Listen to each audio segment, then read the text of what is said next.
लहान मुलं खायला खूप किरकिर करतात, तर चला म्हटलं आज मी तुमच्यासोबत ही रेसिपी शेअर करते। नक्की तुम्ही ही रेसिपी लहान मुलांसाठी करा, ते नक्की आवडीने खातील।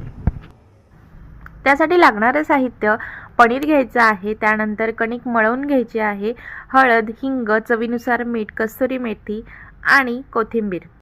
पनीर चांगल्यापैकी किसून घ्यायचं आहे किसणीने, त्यामध्ये कोथिंबीर, कस्तुरी मेथी आणि चवीनुसार मीठ, जिरे, हवं असेल तर तुम्ही ओवा पण घालू शकता, हळद, हिंग टाकून घ्यायचं आणि मस्त असं छान मॅश करून घ्यायचं।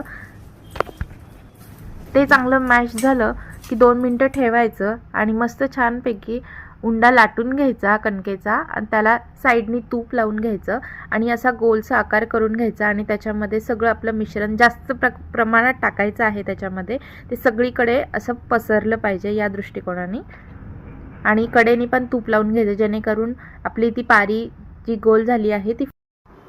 आता आपण मस्तपैकी पराठा लाटून घेऊया।